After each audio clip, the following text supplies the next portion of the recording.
Hello and welcome. This is Karen Motikaitis, and you're listening to How She Really Does It, the place where inspiration and possibility meet. I'm so excited to have you here with me on YouTube. Don't forget to hit the subscribe button and like this video. Make sure to also head down to the description box below and click the link to sign up for my newsletter to get podcast episodes and Sunday's letters filled with love delivered to your email inbox weekly. Now here's the show. On a lake, she is dreaming, she is drifting, never been so wide awake. Captured in the moment by the beauty all around her, there's nowhere else that she would rather be. Hello and welcome. This is Karen Motikaitis, and you're listening to How She Really Does It, the place where inspiration and possibility meet on KDRT 95.7 FM. All right, Susan Hyatt is coming back in this episode, and we are going to talk about judgment. Do you like judgment? I sure don't, and I know it can be a trigger for me and make me really want to be small. And so we're going to talk about judgment and what happens and what are the things that you can do in regards to judgment. We're going to talk about owning your own power instead of letting the judgment trigger you, boundaries. I'm going to talk about the cost of judging, and we're going to talk about, something that we want or need and how that can trigger judgment for us. So I'm going to be bringing on Susan Hyatt. We're going to have a great conversation, and I will circle back with you after our conversation. Thanks so much for listening. All right. Hello and welcome back. I have Susan Hyatt here, and we're going to talk about judgment.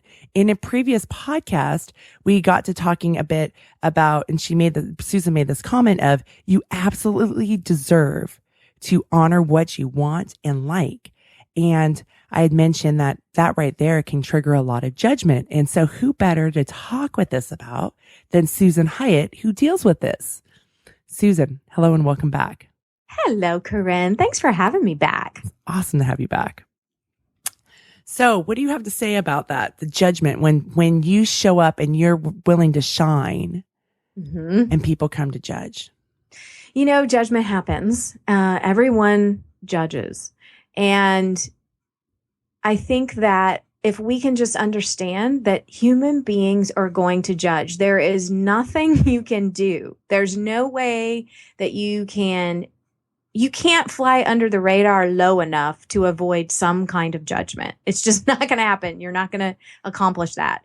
And so above the radar, being aligned with exactly who you are, owning your power, that can absolutely trigger a lot of judgment. And I think something to understand, and that I have come to understand, is that people are going to judge regardless. You might as well own and be who you are while they're doing it. And if they are judging and hating hard, it's because sometimes owning your power can absolutely trigger something in other people. And what's happening, it has nothing to do with you. You are amazing, every single one of us.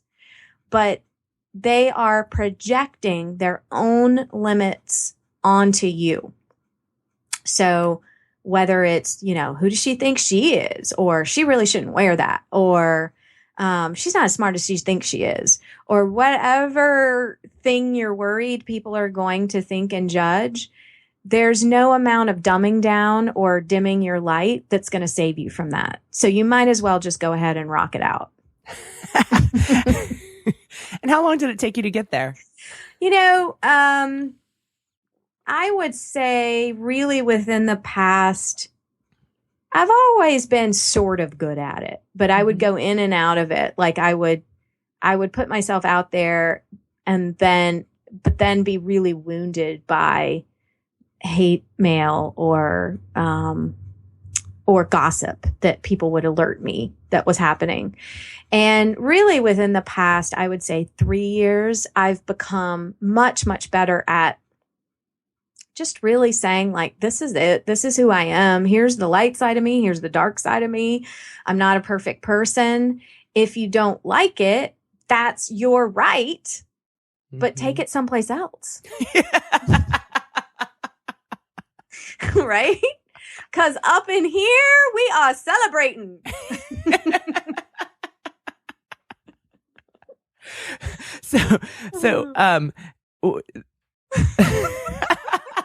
Look at you. I made you speechless on that one. I love it. So, dealing with teens, one of my husband's great lines is, would you want to live in their brain? Yeah. And that's a good one, because all of a sudden when I'm all amped up, and he will just say, aren't you glad you don't live in their brain? And when you said that, up in here, we are celebrating. And I'm thinking, that's a good brain to be living in. Yep. I mean, really, it's interesting. I think about like my Facebook page or whatever it is, Instagram, my blog. And people have strong opinions that don't mesh with mine. I'm like, hey, that's cool. Mm-hmm. Keep it in your living room or on your virtual space. I have really strong boundaries around online and offline, what I'm going to tolerate coming at me. And I can take it, absolutely. But it's like, change the channel. If you don't like what I'm doing, let's not hang out and let's not pretend anything otherwise. You can have your space and I can have mine, and the world still spins. It's all right. Mm-hmm. But yeah, I don't want to be in their mind, that kind of tearing down mindset that thinks that it's not okay for whatever, for a woman to accept her body, for a woman to have a voice, the things that people typically get mad at me about. For it to wear bikinis and post them on Facebook. Yeah. Yeah. So it's like, now I take every opportunity to like, oh, we're in bathing suits, photo time. So one thing, when you talk about boundaries, didn't you create those boundaries from all the problems? Right? When, like, I notice all of a sudden I'll see something and I'm like, oh, this is a great place. I call boundaries fence posts. This is a great place to put the fence posts. And then I get to decide who comes in through the gate or not.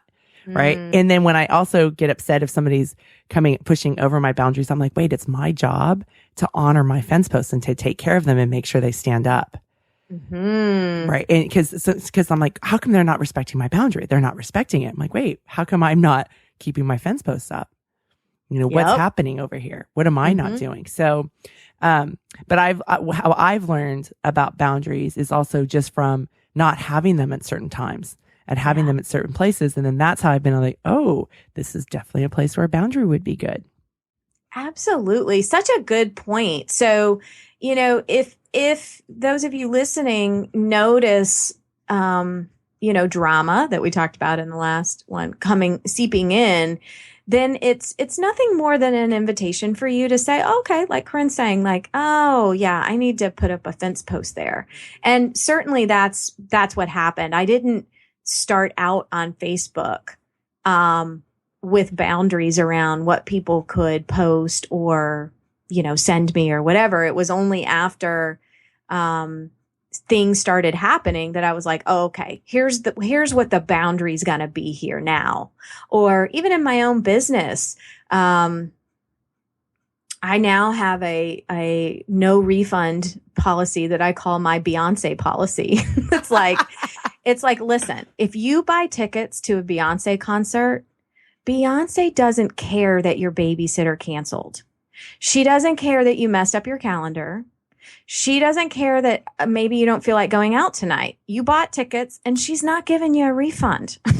And so that was created after tolerating. I don't really get requests for many refunds, just not refunds in the sense that they've experienced my work and now they want their money back. It was more, they'd sign up for a program that had limited seating.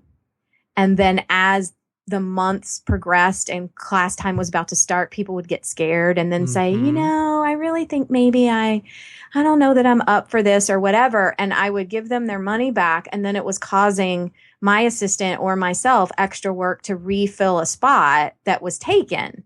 Mm-hmm. Right. Mm-hmm. And so I kind of got tired of that. And so I created this this Beyonce no refund policy. And it's like, listen, be sure before you click buy now and you take a limited space in this program because it's yours. And it has really changed my business because people are now sure. The people signing up are people that are all in. Well, the container, I like to say container too, is so important because you're right. A lot of times, okay, the babysitter cancels or this happens, but they're looking at their limitations and what's getting in the way. And they're letting that rock that's fallen in the road stop them instead of saying, okay, can you go through the rock? Can you go around the rock? Is this what you want? And they're like, oh no, here we go. And they want to, and that's why I like the containers, because I work with clients for a year. I mean, you're in it for a year because we're going to dig up some stuff and you're going to be like, oh my gosh, I want out. But I know that once we get through that and you get to the other side, you're like, oh, this is amazing. Yeah. But you're coming up against yourself, right? So I totally love your Beyonce. I remember when you put that out there, I was dying. And it wasn't like it was hidden. So they had a choice.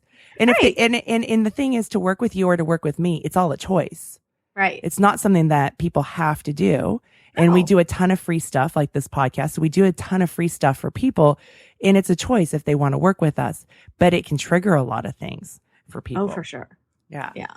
But no, and I love that. It's so funny because I had a Susan Hyatt Facebook moment a while ago. I saw this great quote. It was, and it's from Sheryl Sandberg, and I'm not a big fan of her or the book Lean In, but, I liked the quote, and it was I don't even remember what it was. It was like, instead of calling girls bossy or something derogatory, it's like they're using their voice. And I just posted, I was like, oh, this is cool. I posted the quote on Facebook. Oh my gosh. The judgment just came out. I was like, wow. And I just kind of sat there and I was on that quote. I know what quote you're talking about. Oh yes. And people just were so upset. And it was like, well, you're saying that women are more important than men, or this is why boys have problems in schools. I was like, really? You guys know me. I'm an advocate for kids, boys and girls. I don't label kids as good or bad. And it was so fat. It was all their stuff. So since that time, and I just was like, look, this is my wall. And again, it was like, and I think I took your thing of, this is my living room. It's not okay. And you wouldn't come into my home and say these things because I know these people. They wouldn't do that. But sometimes I think with this new social media, this new territory, people aren't quite sure where the boundaries are. Yeah. All right. And so I just kept saying, please stop. I stopped engaging, please, and please stop. And eventually but it was so fascinating. And so since that time, I have a new saying that I love to say that helps me so much with judgment is, people are telling me a lot about themselves. For sure. Yes. Yeah. Love that one too. It tells us all about them and nothing about you, Corinne. Like, how interesting, that benign, wonderful quote. Yes. And look what trotted out. And it had nothing to do with that amazing quote, which I was just scrolling your wall trying to find it. I'm like, I'm going to jump in on this. I'm going to back up my girl. But, it's interesting, isn't it? Like, people, social media is kind of the wild, wild west now. And people aren't thinking about, hey, that's Corinne's living room. That's her virtual living room. And I wouldn't walk into a party at her house and start spouting this stuff off at her. So maybe I might check myself. So it's interesting. I do also think people will say things online or via email that they would never say to your face. Yeah, no, there's that lack of a boundary because it's so invisible that they think, oh, it's okay, I can do this. Or that my opinion should matter, or I need to tell this person in, being in everybody else's business. Right. And so, but that for me, what really helps me with judgment is this idea that people are just telling me a lot about themselves and not getting attached or letting them define me by their judgments. Right. Right. For sure. Yeah. I mean, it's interesting just to see where people go with it. Even little posts, for example, I posted something, a little PSA on my Facebook this morning about how anger is actually gets a bad rap, but can actually be a really helpful emotion. Because it's about boundaries, right? It's telling you where a line has been crossed, and, ask what anger is trying to teach you, ask how anger is trying to help you. And I think I use the hashtag Fury can light the way. And lots of people are chiming in like absolutely, in agreement, or like, wow, never thought about it that way. But then there are other people who are like, two wrongs don't make a right. Well, where did that come from?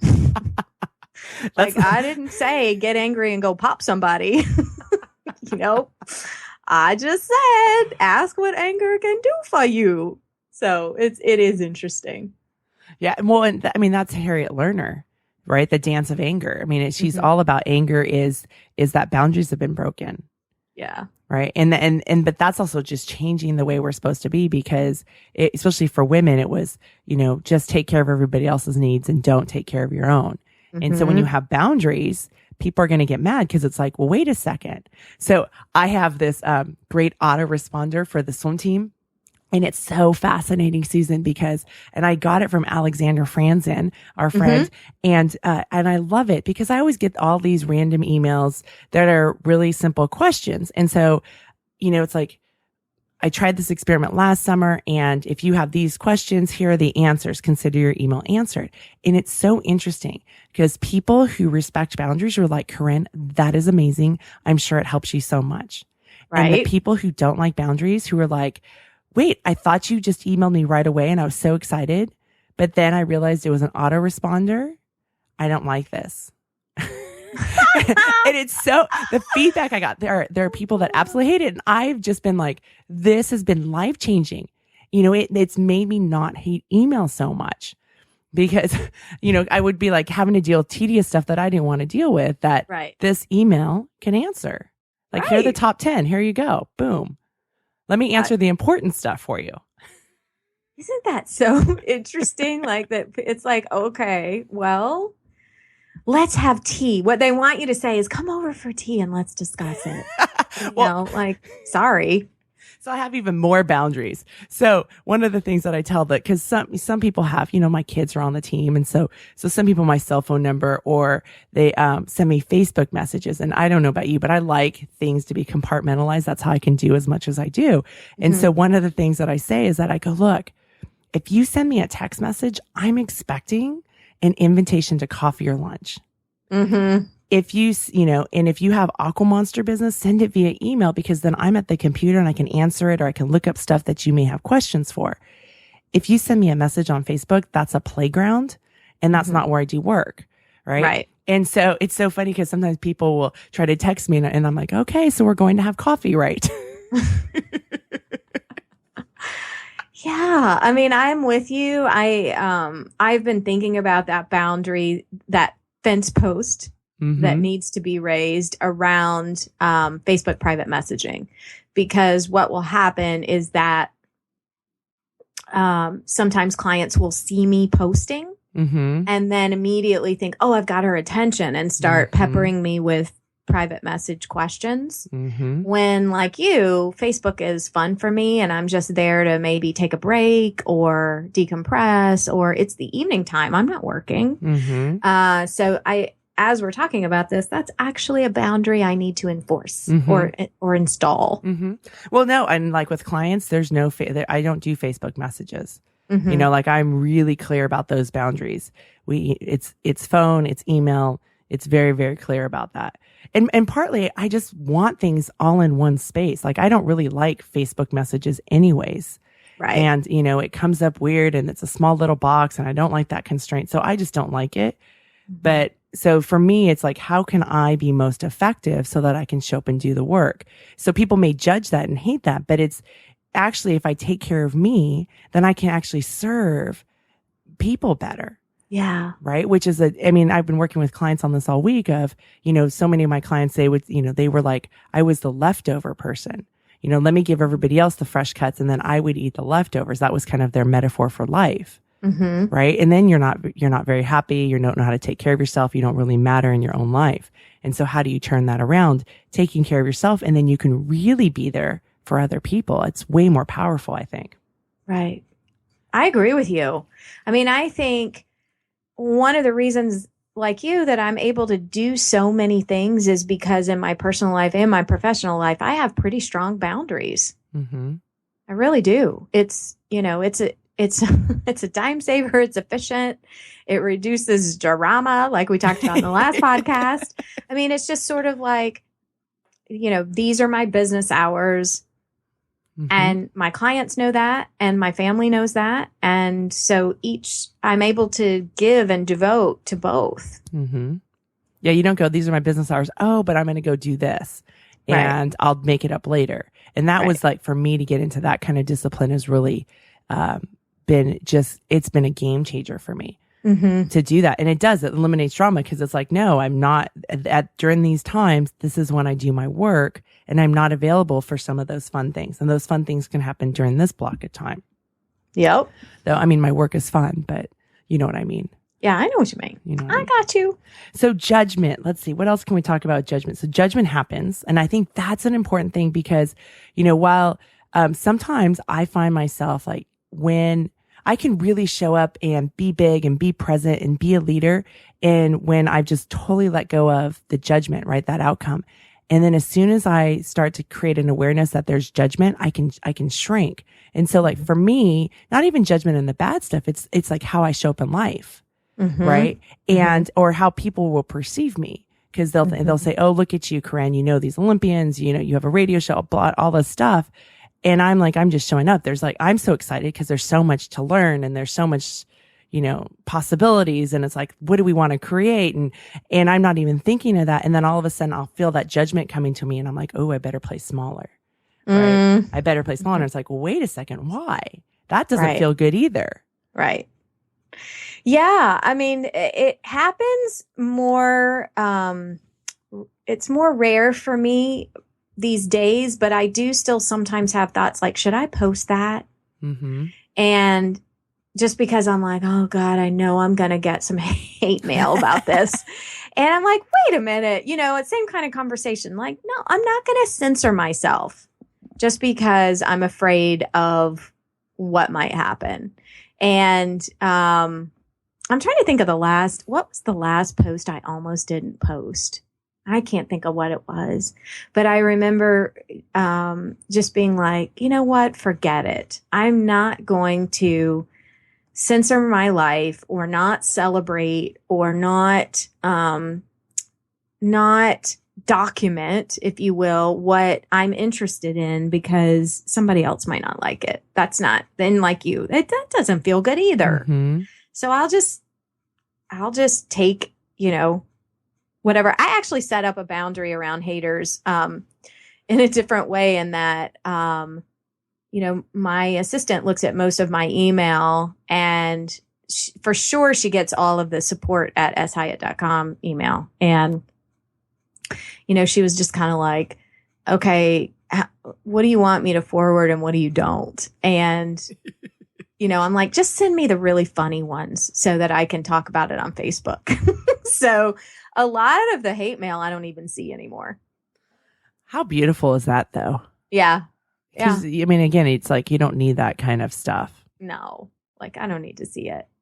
Some of it trickles my way anyway, but it has been reduced considerably. No, I think that's a really good idea to not have to read all of that because, I mean, and the thing about, here's going back to shame. I always love to talk about shame and we're not sociopaths. And, so no, we're not. We're not sociopaths. And, shame loves secrecy. So if we're not going to be a secret about it, it's going to like wither away. But, now I lost what I was going to even talk about. Shoot. I'll have to come back to that. It'll come back to me.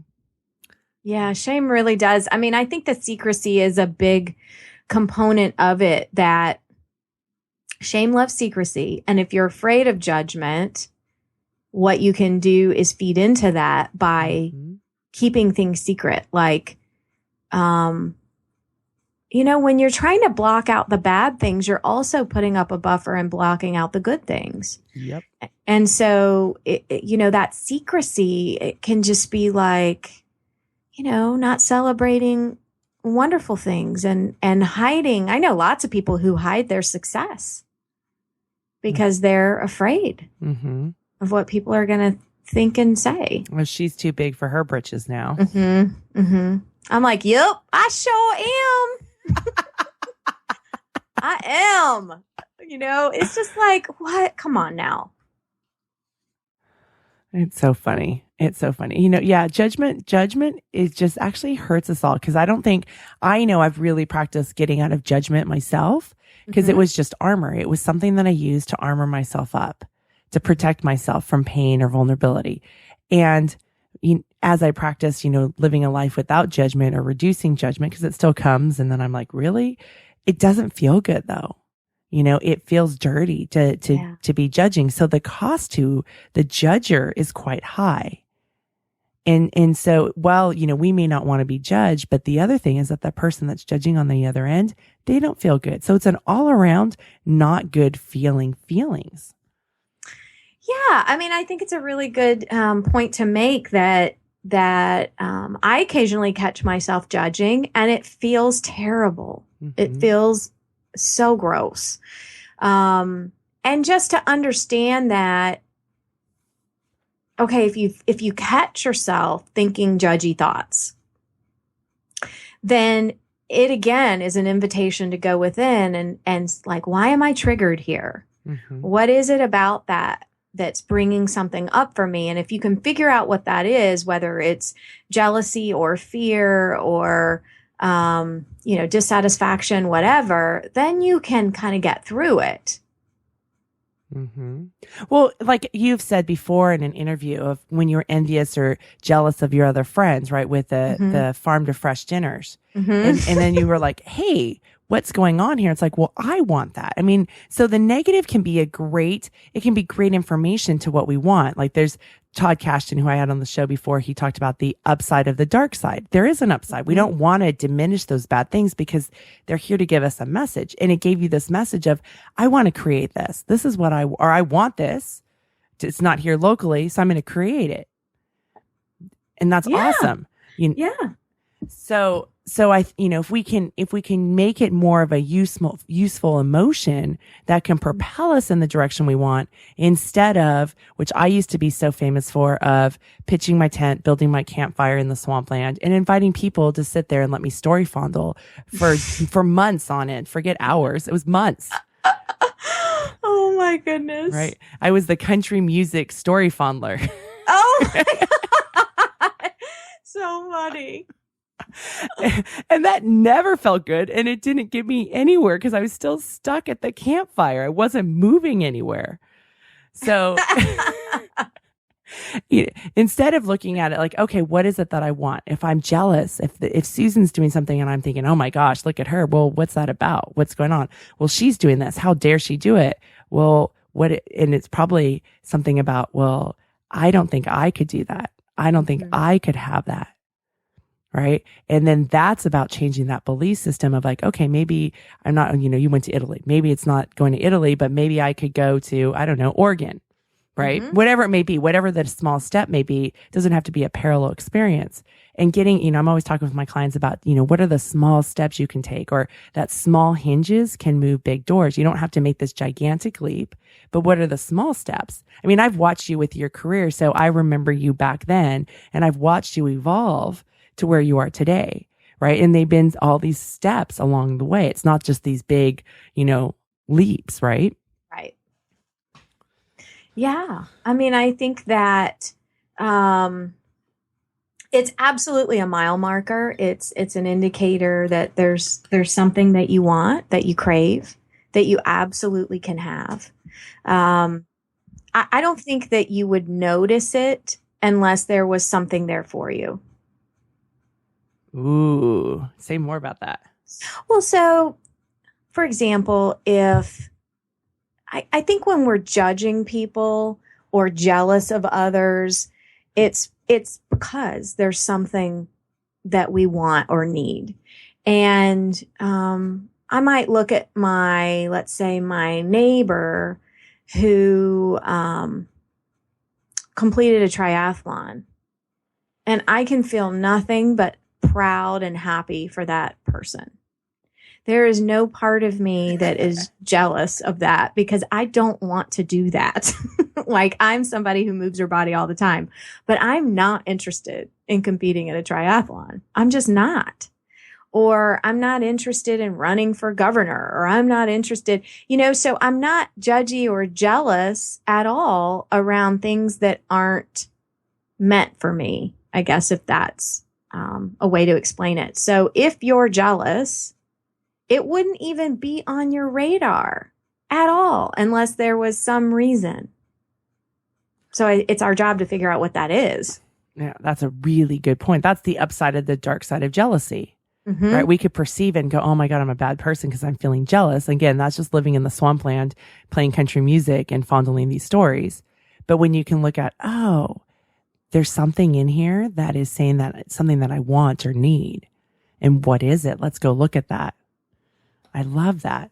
That's such a good way to turn that jealousy around so it's not this bad thing or, shame on you. You've had such a great life. Why do you want more? Right. Mm-hmm.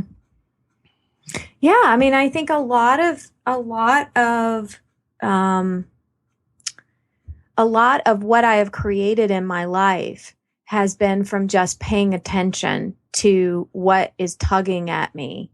And whether it's tugging at me through jealousy or it's tugging at me through admiration, but both sides of the same coin, I really pay attention to that. And like, I wonder, sometimes I'm like, no, I don't want to do that. And other times I'm like, absolutely. I am adding that to the mix somehow. I like that. I'm adding that to the mix somehow. I'll figure it out. It is all figure outable. Yes, it is. Yeah. When I don't have an answer to something, I'm like, I'm resourceful. I can figure things out. And maybe I don't have the answer right now, but I'll figure it out. And I do it eventually.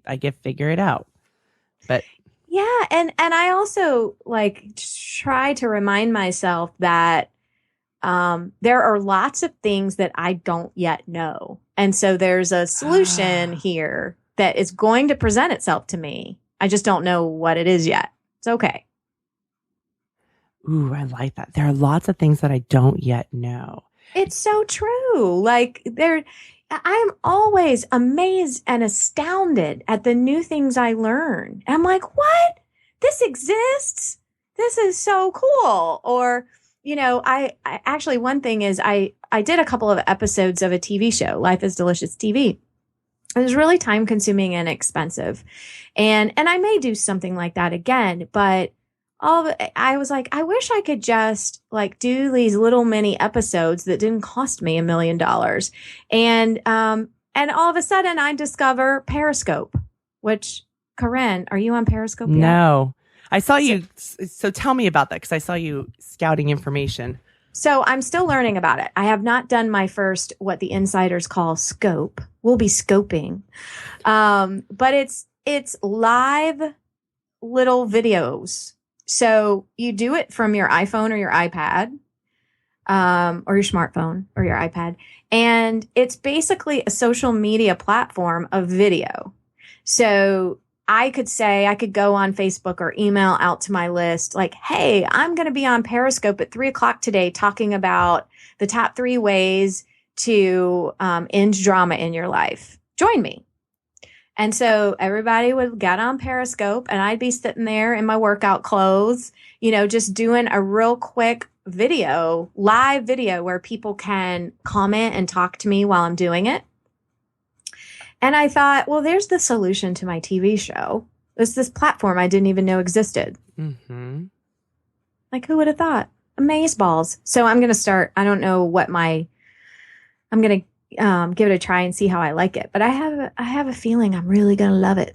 Well, so, when you talk about this, even that comment, there are lots of things that I don't yet know. That's a growth mindset. Mm-hmm. Right? You're like, hey, I'm willing to try this. I'm not going to let it define me. Or even, I'm going to do this television show. And then after a couple, going, well, I'm not sure if this is where I, want to spend resources to do it. And a lot of people wouldn't even do that because they would say, why would I put everything in? And what if it doesn't work out? But you don't seem to get limited by that.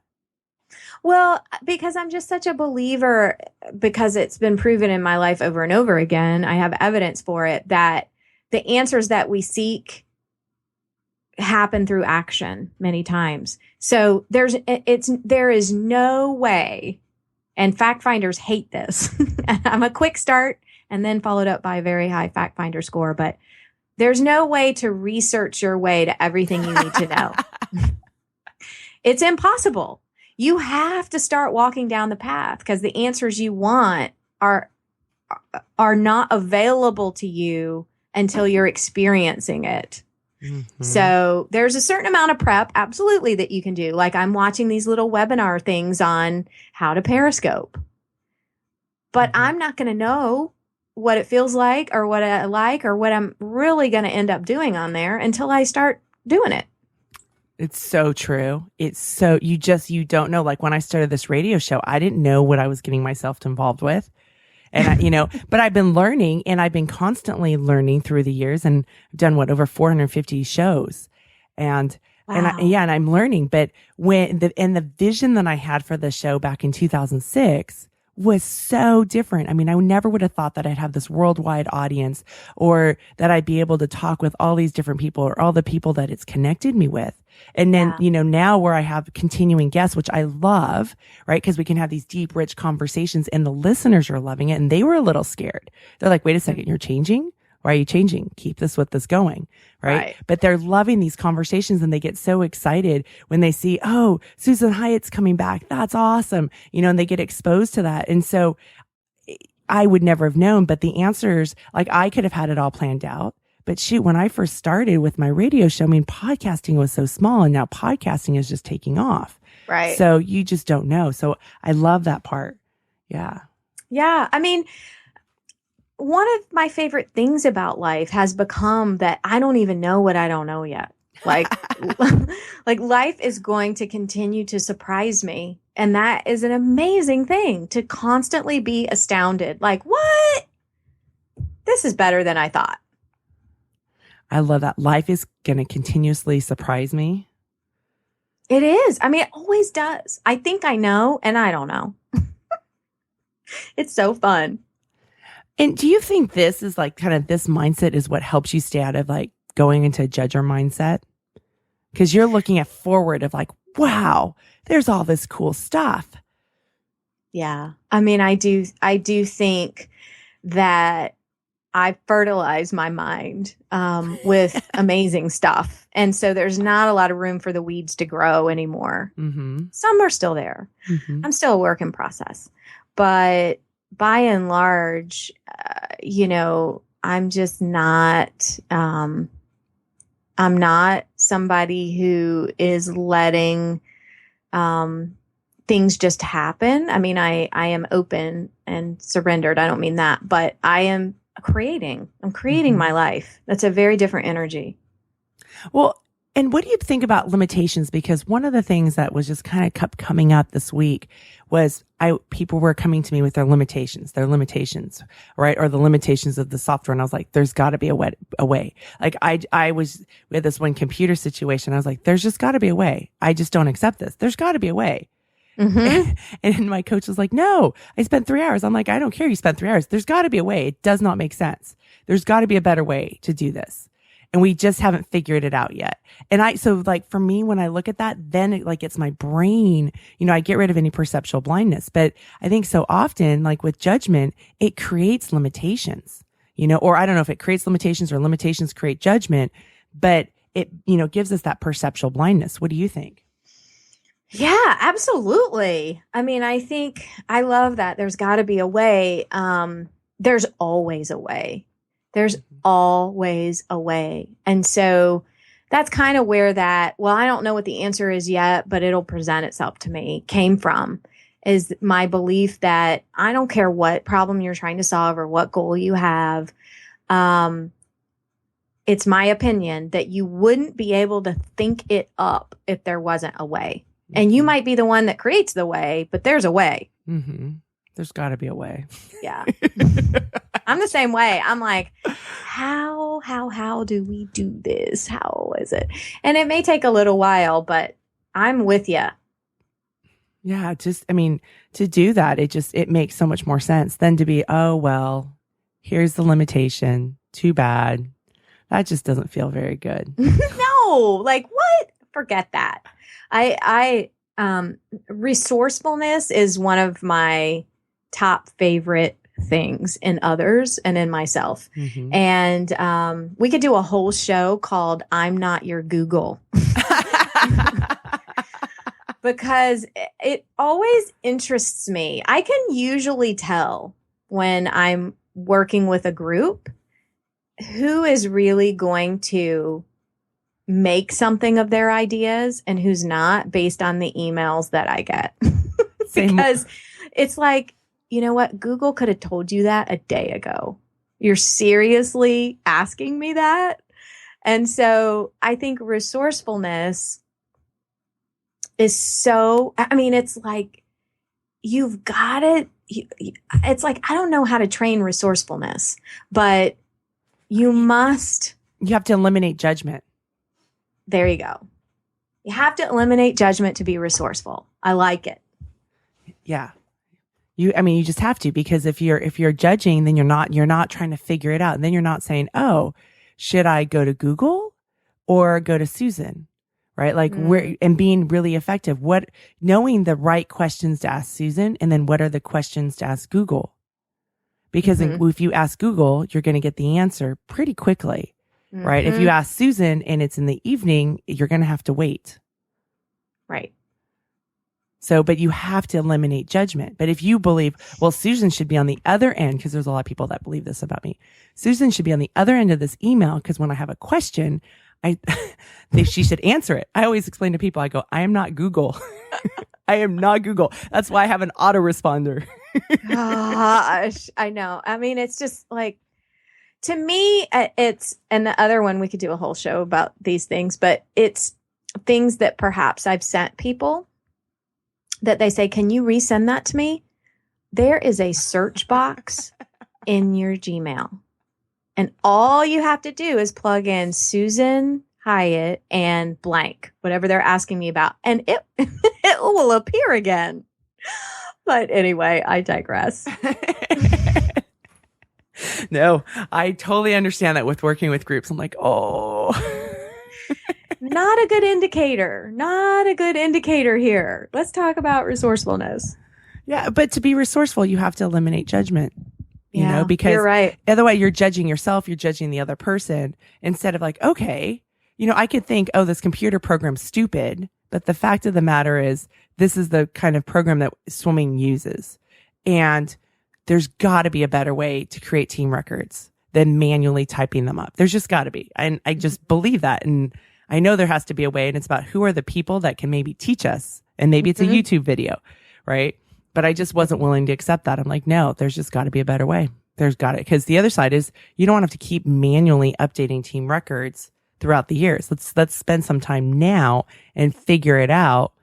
And then all I have to do is press a button and click, a report comes out. That would be so much better. Yeah, better. For sure.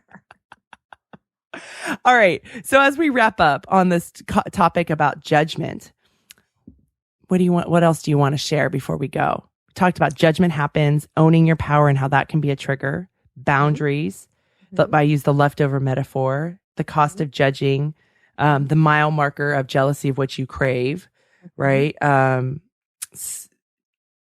Limitations and resourcefulness. Oh, we covered a lot of ground. Whew. I think just my final point would be reiterating that judgment happens and you can't completely erase it from life because you cannot control the thoughts and actions of others. But what you can do is use some of the strategies that we talked about and reduce the amount of hold judgment can have over you in your own mind, and the hold of perceived judgment from others that you allow to have on yourself, that you are in absolute control of the amount of judgment that you will tolerate. And I just invite everyone to maybe spend some time and think a little bit about, hey, where do I get judgy? And what do I think that means? And what kind of judgment am I afraid of? And can I flex my bravery muscle a little bit and step up and step out and be who I am? Ooh, that's a really good one. Yes. Well, Susan, thank you so much for coming back. Love talking with you. It's been fun. Hey, thanks for having me. It is always a good time with you. All right. We'll have more conversations. Yay. Yay. Receiving the judgment of others. Ugh. Don't you just love what Susan had to say? That judgment's going to happen. Everybody judges. And then it's, so what? They're going to judge. Let them judge. It's like what Scott Scratton says. Don't try to win over the haters. You're not the jackass whisperer. Judgment's going to happen. When judgment happens, my question for you is, how do you show up? What do you do? I know at times when I perceive judgment going to happen, I don't want to show up. I don't want to let other people see me. I want to hide away, or I may puff up. So judgment can get in the way of what I really want to create. But then if we let judgment get in the way, in our way, who does that hurt? What's the cost to ourselves? Because frankly, there's nothing we can do about other people's judgments. We'll tell ourselves, oh, if I just do this, or if I just work harder, or if I don't use my voice, then people won't judge. There's always going to be judgment. Judgment happens. And part of it is on our part of accepting it's going to happen. Knowing who are the people that are on your team and knowing who the people are that are the haters. Don't you have those people in your life who no matter what you do, they're always going to hate. They're always not going to like. They're always going to criticize. They will always be your haters.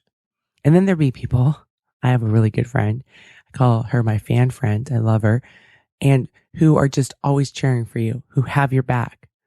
And those are the people that you want to surround yourself with. Not that they don't give you their honest viewpoints, because that's always really important, but that they're there. They're not there only when you're perfect or doing everything absolutely right, but they love you in spite of your flaws. They know all of you. Isn't that the most beautiful thing when you can be around people like that?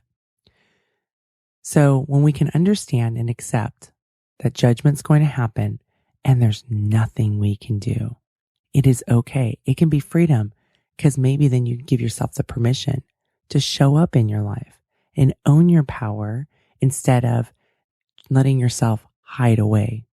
Wouldn't that be such a better place to live? And here's the thing.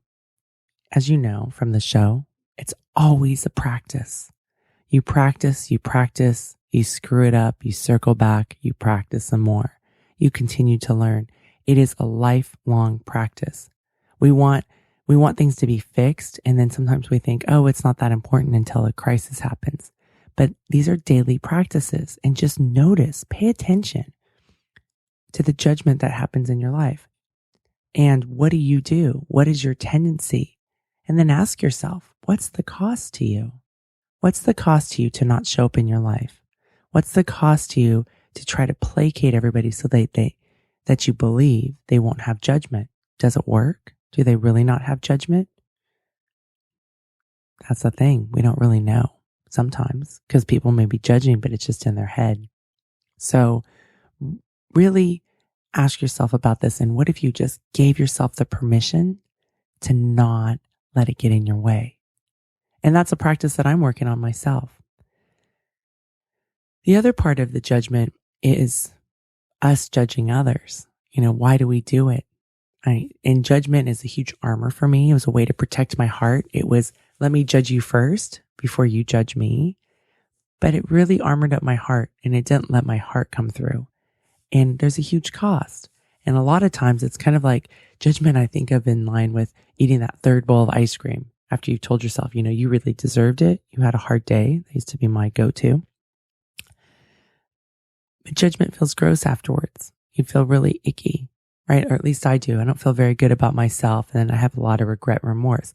And those aren't the feeling states that I want to live in, and gross and remorse and regret. That's not what I want to, that's not the feeling states that I want to live in, or the neighborhoods of emotions that I want to live in. It's fine to visit from time to time, especially if I'm willing to look at it from a compassionate observer and learn from those emotions. But I don't want to sulk in it and live in that neighborhood. So another thing that I've really practiced this past year is letting go of judgment. Just letting go. People are people. They're going to do what they're going to do. And frankly, it's not my business. Because remember, there's 3 types of business in this world.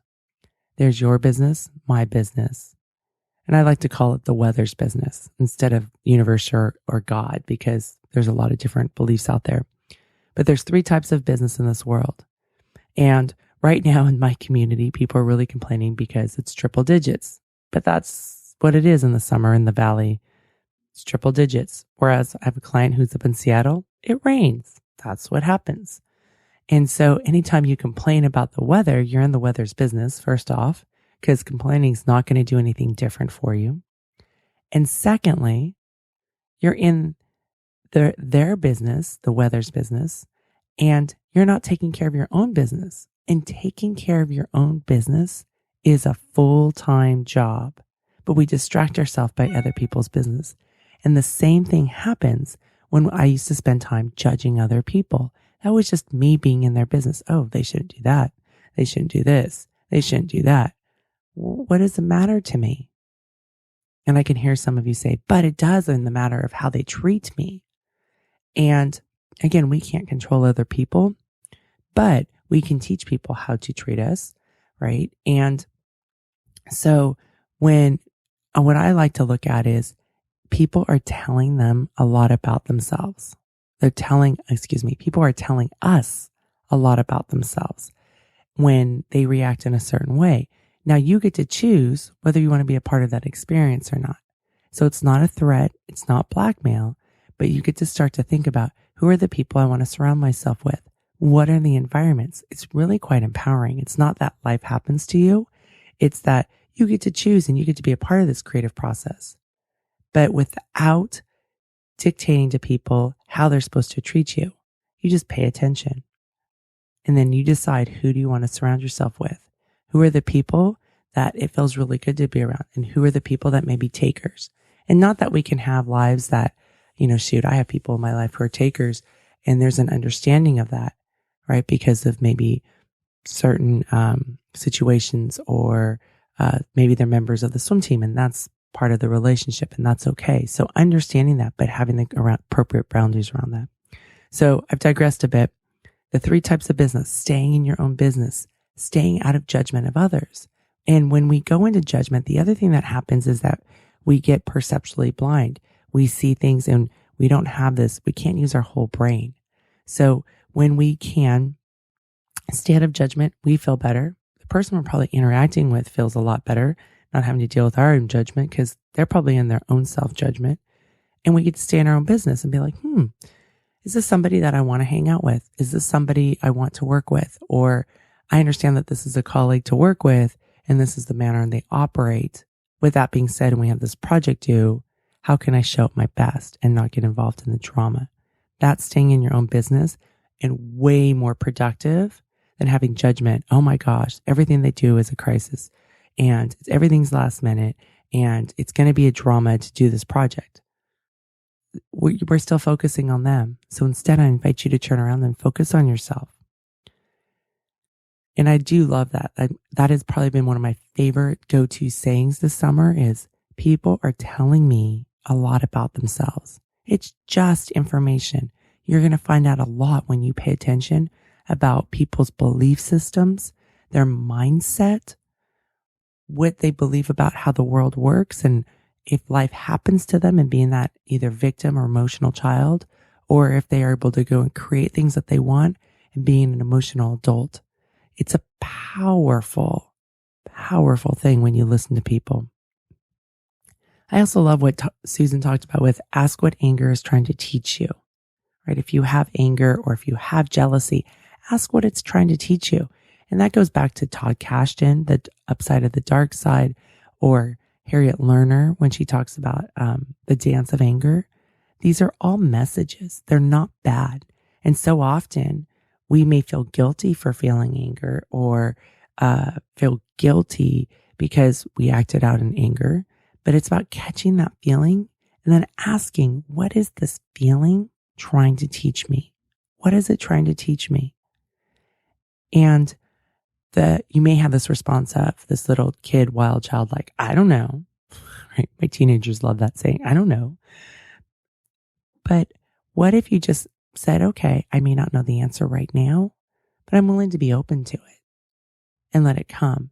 And I have learned that when I've given myself space like that, I've been able to find a lot more answers than when I was wanting my brain to be Google and I ask it a question and it must answer it right now. It didn't really work that way. And finally, I think it's really important that no matter what, you don't define yourself by other people's judgment. It's important to always circle back. You can listen to people's opinions, especially when you're clear about whose opinion matters and whose does not in your life. So it's not that nobody's opinion matters, because there are people that do, but your opinion of yourself always matters too. And don't forget that. So people are going to judge you because one of the other thing is that it can be a powerful way to influence and control people, right? Oh, you need to make me happy. And if you do this, then it'll make me happy, right? And then we become puppets. So one is know who the people are whose opinion matters. Your opinion also matters. So hopefully it's on your list. Circle back and check in when you get feedback. And most importantly, don't allow yourself to define yourself by other people's opinion. That's their opinion. There's not really right or wrong. It's an opinion. Are you living in line with your own personal values? Are you living in line with your integrity? That's what matters. So there's a lot of different ways to do things, and give yourself that permission that, am I willing to look at this, practice this, and learn from it? And it doesn't mean that in 5 years or in 6 months, depending on the time frame, that you may go, hey, you know what? I actually going to do what this person said because it's actually more in line with my values. Right now in our household, we're changing something, a parenting thing that we did for the last 20 years, and we're looking at and revisiting and changing. So within our own home. And that one's huge. Instead of, oh, this is the way it's always been, I started looking at it going, I'm not sure if this is quite working anymore. It doesn't mean I made a mistake, but it goes back to the Maya Angelou saying, when you know better, you do better. And it's as simple as that. So with judgment of others, don't let it define you, and realize it's going to happen and you can't control it. All right. I'm looking forward to hearing how you're going to implement this show into your own life. So email me and join our community at howshereallydoesit.com. And you can sign up for the weekly newsletter to get insight and updates for future episodes. You never have to worry about missing a show, and info about working with me. And I want to do a shout out to one of our community members, Omar. Thanks so much for taking the time to send me a card in the mail. Love it. What a great treat for me. A special thanks to Susan for coming back and being a guest co-host. And if you like what you're hearing, head over to iTunes. Let me know. Leave a comment there. That really fuels me as I go and do this work for you. There are directions on the show notes about what to click to write a review. And until next time, I'm smiling big for you. And remember what Scott Scratton says. You can't win over the haters. You're not the jackass whisperer. On a lake, she is dreaming, she is drifting, never been so wide awake.